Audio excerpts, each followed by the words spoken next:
अगर आप भी चाहते हैं कि आरसीएम म्यूजिक के वीडियो सबसे पहले आप तक पहुंचे, तो लाल बटन को दबा के चैनल को सब्सक्राइब जरूर करें और साथ में बेल आइकन को दबाना ना भूलें। अरे मैंने भी किसी से प्यार किया था, उनकी राहों में इंतजार किया था। हमें क्या पता भूल जाएंगे हमें। कसूर उनका नहीं मेरा ही था, जो एक बेवफा से मैंने प्यार किया था।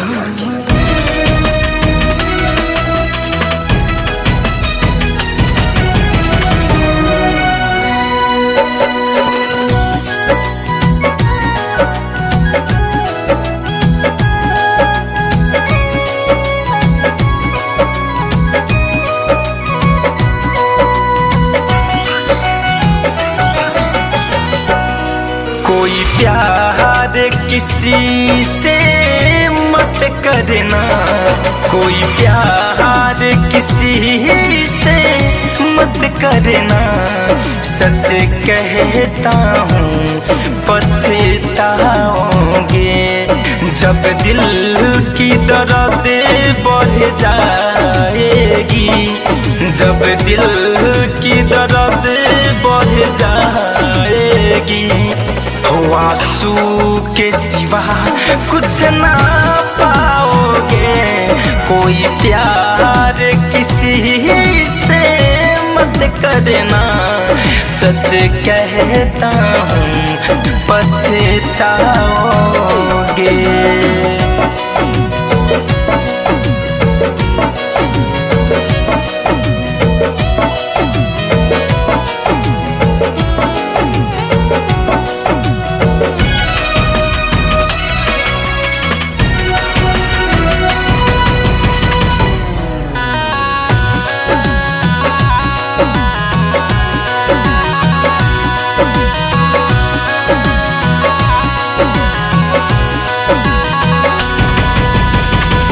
लैला मजनू हीरे रंझा, ये भी एक दीवाने थे। क्या क्या गुजरी सबके दिल पे, खा के ठोकर सब जाने थे। ये दर्द भरा एक मेला है, ये दर्द भरा एक मेला है। जिंदगी भर ढूंढना पाओगे। कोई प्यार किसी से मत करना, सच कहता हूँ पछताओगे।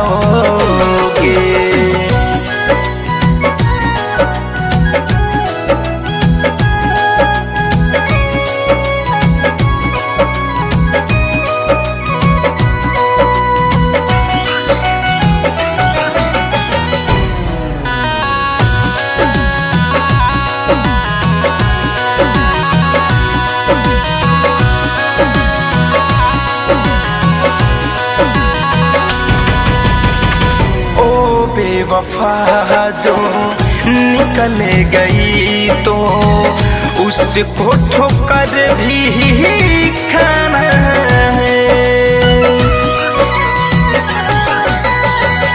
फिरोज फैशन धड़कन धनंजय करके मोहब्बत जाना है। वो कफन भी उठाने न आएगी, वो कफन भी उठाने न आएगी। जब दुनिया से चले जाओगे, कोई प्यार किसी से मत करना, सच कहता हूँ पछताओगे। जब दिल की दर्द बढ़ जाएगी, जब दिल की दर्द बढ़ जाएगी।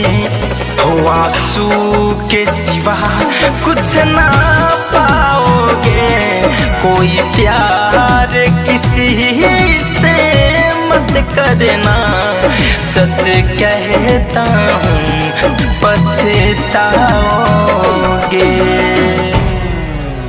डाउनलोड कीजिए RCM music official app play store से। RCM म्यूजिक के सारे ऑडियो वीडियो डाउनलोड करने के लिए